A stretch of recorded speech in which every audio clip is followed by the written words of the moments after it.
You've heard of the new Ultra FICO credit score, but what you haven't heard is how to get ready for it in 4 steps. I don't believe this thing's going to be optional. I got a lot of people in the comments like it's optional, you should read the website. In this video, I'm going to give you information that's going to prove my point. So I have a question for you and put it in the comments. Do you want to have a high FICO score? And do you also want to have the money to use with your credit cards where you never ever carry a balance? You want that information? Of course you want that information. I'm about to give it to you. So if you want that information, put it in the comment section.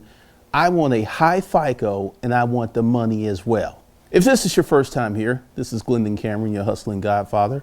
What we do here is teach you how to make money through hustling, building businesses, passive income. If it deals with money, we talk about it. But more importantly, to separate myself from everyone else, I'm not a credit card coach or a credit rebuild. I'm none of that stuff. I am, how do you get more money? Once again, that is the premise from which I start, because there's a lot of credit coaches out here, and I'm going to say something that's very kind. Most of them, well, the ones I've seen, they all know exactly what they're talking about. And if you bought their services, they can help you improve your credit. There ain't no shade here. But the thing is, how many of them are paid? How many of them are living in a $1 million neighborhood? How many of them are driving paid off luxury cars? The proof is in the pudding. So with that, if you're new here, go below, get your free money-making books. That's right. A gift from me to you. I'm going to give you information, training that will make you money for free. There's a lot of people talking about the FICO, Ultra FICO score, and is it optional if it's not optional, and blah, blah, blah, blah. Here's what you need to do. Whether it's optional or not optional, and if it works out like they want it to work out, it will not be optional. Get ready for it. How does one get ready for it? Well, let me go back in time. 2004-ish, 4-ish, 5, when you could easily get business credit. Let me just go ahead and lay out the land. You would start your LLC, you would get your EIN, you open up your bank account, and literally within 3 to 6 months, you could have $300,000 to $500,000 in unsecured credit lines, including Visa and MasterCard. And I'm talking about a Home Depot Visa. I had one with a $100,000 limit. They started me off at $10K. It was 2004. Now, during that phase of building credit, business credit, which we'll be doing here on this channel, one of your credit references was having $5,000 in the bank. If you had $5,000 in the bank, that counted as a credit reference way back when. What we once did, we are soon to repeat and do all over again. History repeats itself. That's what this Ultra FICO thing is, because for people who've had money, who had cash, who knew how the system worked, they were getting loans, they were getting offers and stuff because they had a lot of cash in the bank.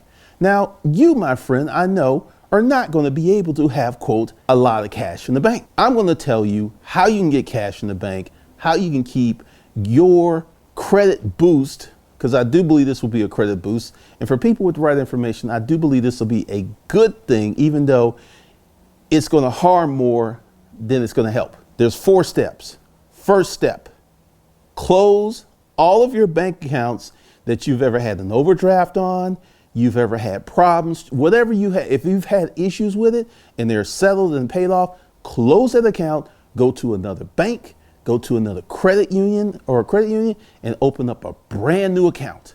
Do that ASAP. Do that soon as possible. Second step, open up your 5 checking accounts. Open up these 5 checking accounts at the same bank. If you can't get free checking, don't sweat it, because you're going to put money in these accounts, so you'll be able to have money where you don't have to pay a fee. 5 checking accounts. Number 1, operational account. Number 2, expense account. Number 3, savings account. Number 4, an investment account. And number 5, a merchant account. These accounts will set your life on fire. The third thing you're going to do is you're going to put most of your money in your operational account. And over a course of weeks and months, depending upon what your income is, you're going to put, let's say 90% into your operational account, depending on where you are, because some of you, you're going to have to put 100% in there, and you're going to have to go out and get a hustle to be able to put money in these other accounts. Once you are into month 3 or 4, all of the accounts should have enough money where you shouldn't have to pay a fee, since this is a personal checking account. Now, here's the thing that you're really going to do that's going to set your life on fire. You're never, and this is the 4th step, you're going to get to a point where you never, ever account level is $1,000. And you have 5 checking accounts. You will have $1,000 in each checking account at all times. You will never go below $1,000. I know. If you have $400 and all, forget that. That's for average folks. You guys ain't average. You're trying to be exceptional, right? You're trying to be exceptional. So you're going to keep $5,000 in those accounts at all times. And this is going to take hard work. This is going to take discipline. And each month, you're going to add money to each account until you get up to 10 to 15K. Once again, you're never going to spend this money. It's not going to go into a money market. It could go to a money market fund, but you're going to need these pristine checking accounts. Now, here's a little secret that no one else on the internet is going to tell you.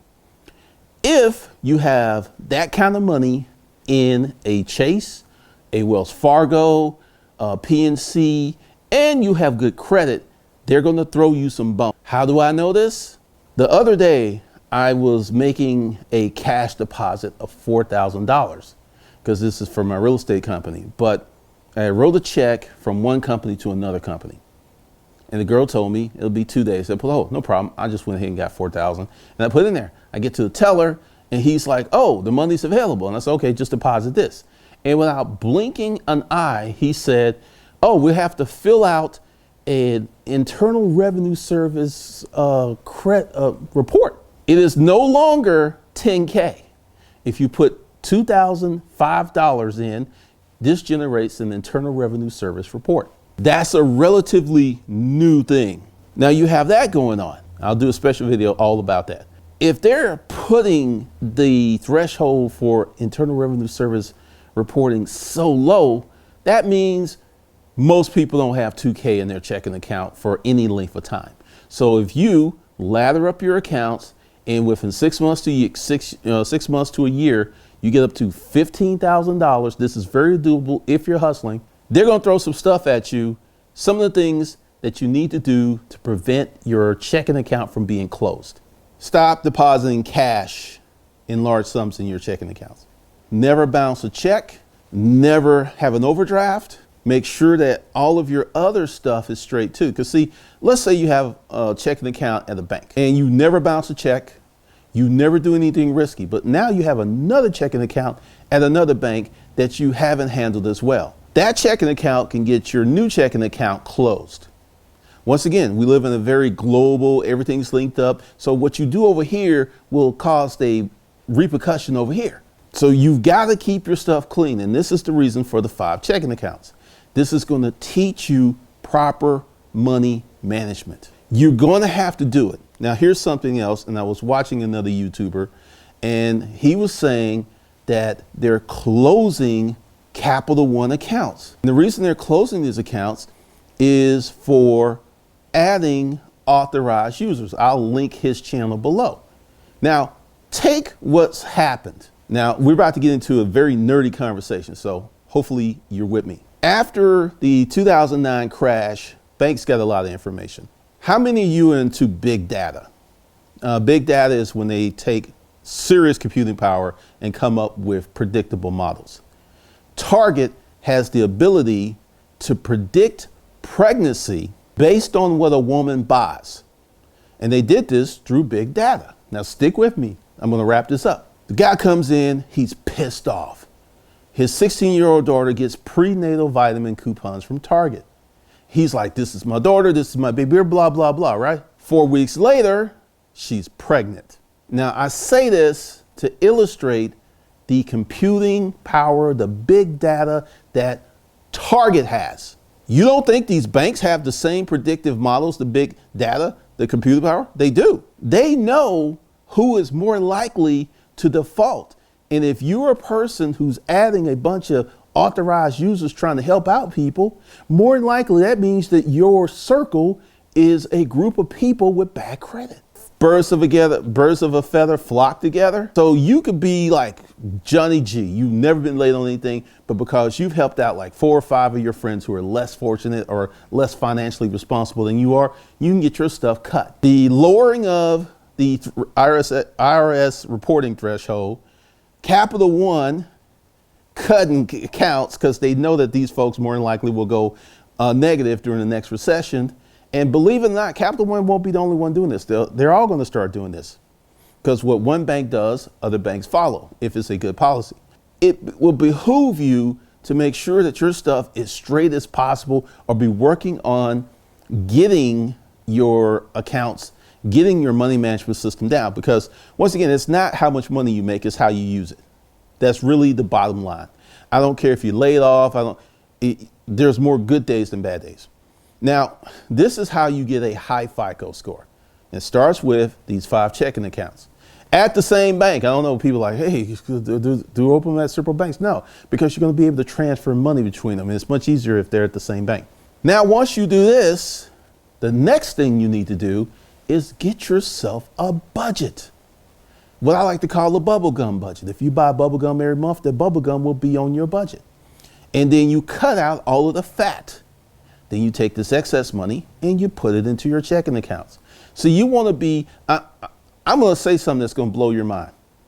If you start the day with hardly any money and then the end of 2019, you have $15,000 cash, you have no credit card debt, you have no loans, and you have a paid off car, you will be better than 70% of America. Maybe even 85% of America. So you put yourself in a position not only for a high FICO score, you put yourself in a position to get wealthy. Because I know a lot of people want to build credit, robust credits profile, get maximum Visa, maximum MasterCard, but here's something else. There's something that's called an exposure limit. If you have an 825 credit score, right? But you only make $20,000 a year, you're not going to get big boy credit limits. Your credit is amazing. You pay your bills on time. You need to have a high income. Someone with a credit score of 680, but an income of 150K, they're going to get bigger limits than you will. I know I'm out pausing because see, there are many people who are caught up in what I call using credit as an extension of income. I don't want you to do this. I want you to have money in the bank. I want you to be able to pay your credit card bills off at the end of the month, and you are living that life. Because most of Americans are living on credit cards or debt as an extension of income. But like any loan, you're actually reducing the money you have because of interest and other costs and stuff. So you do this, follow this advice, you will put yourself in the position to have a high FICO score and to have money in the bank. Because this is another thing that's going to come up. We're going to have what I call economic moats. Based upon where you live, they're going to be able to predict so much about you due to big data that it's going to be ridiculous. I live in a $1 million neighborhood. I will do a video and I'll just drive around a few blocks and I'll show you. The mail that I get is radically different than the mail that I used to get just 3 miles away. I literally live 3 miles away. I just moved up in the neighborhood. So what we're having with this new credit card money system is going to demand that you make more money. Also, if you're repairing your credit cards, if you're repairing your credit, making more money will drastically speed that process up. Because for those tough D-Rocks where it's like, look, if you delete it, I'll pay it off. If you delete it, I'll pay half. If you got more money coming in, you can make those kind of big boy moves. But if you're just trying to, when my credit went bad after my divorce, it took me 7 months. And when I say 7 months, I was on internet forums. It became a second job because there was so much to learn in such a compressed period of time. And I took my score from a 450. It had all kinds of nasty stuff on it to a 720. But I was working. That's all I was doing. That's all I was doing. And this was 2009-ish. So I can only imagine what's going on now. Now, here's the thing, fellas and people. What you got to do is develop a get more money mindset. Once again, this notion of living on credit as an extension of income, it is going to bite you hard if you keep it up. So that's all I got. Let me know your thoughts and opinions. Once again, go below, get your free books, and don't just download them. Actually read them and apply them and get some more money in your life. So with that, I'll see you guys later.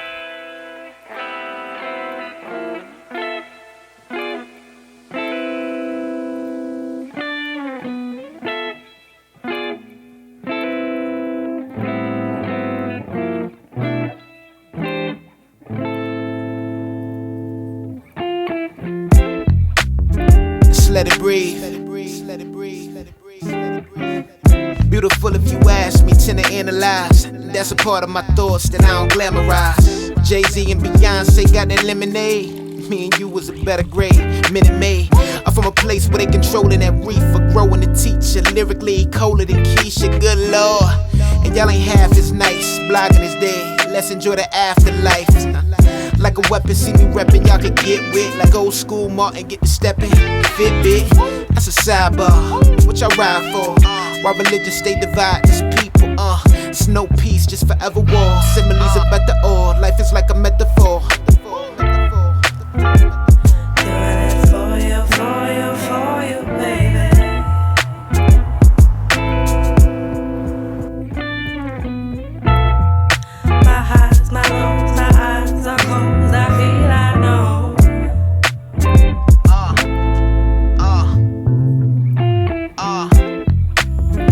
Let it breathe.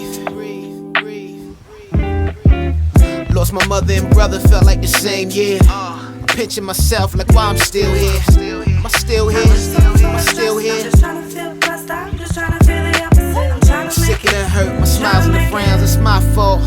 Like the beat, just had a breakdown. I'm seeing young gangs that stay with the pump, they singing dumb things. Like 10 Donald Trump, see I been bottled up, bad happens to good people. A lot of poverty, homie, listen, but that's the secret. That's a sidebar, what y'all ride for? Why religion stay divide my people? It's no peace, just forever war. Similes about the all, life is like a metaphor.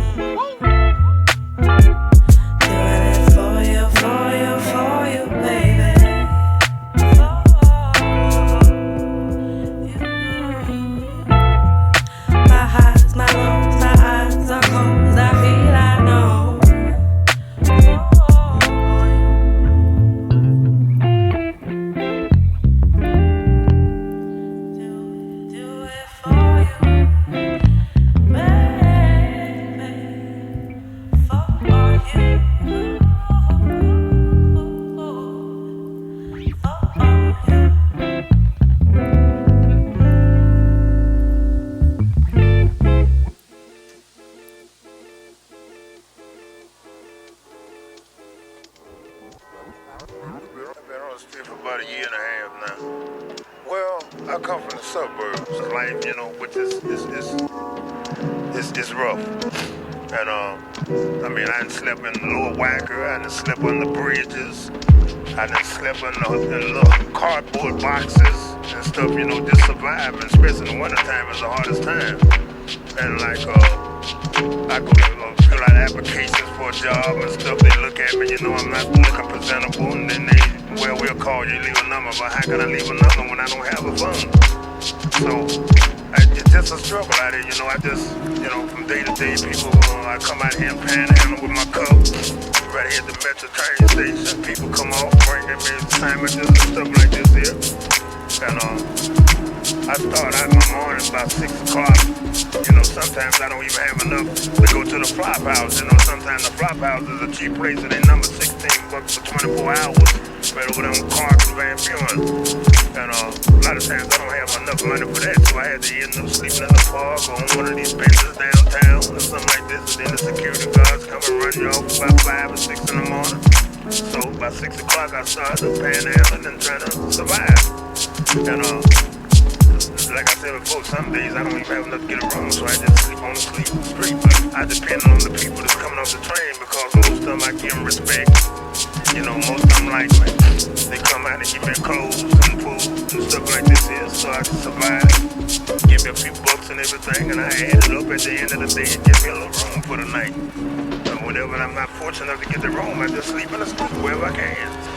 It's really humiliating to be shaking a cup 24 hours a day and people just look at you like you some kind of little bum, you know what I'm saying? I mean, I have had people to walk past me and say, get a job, bum.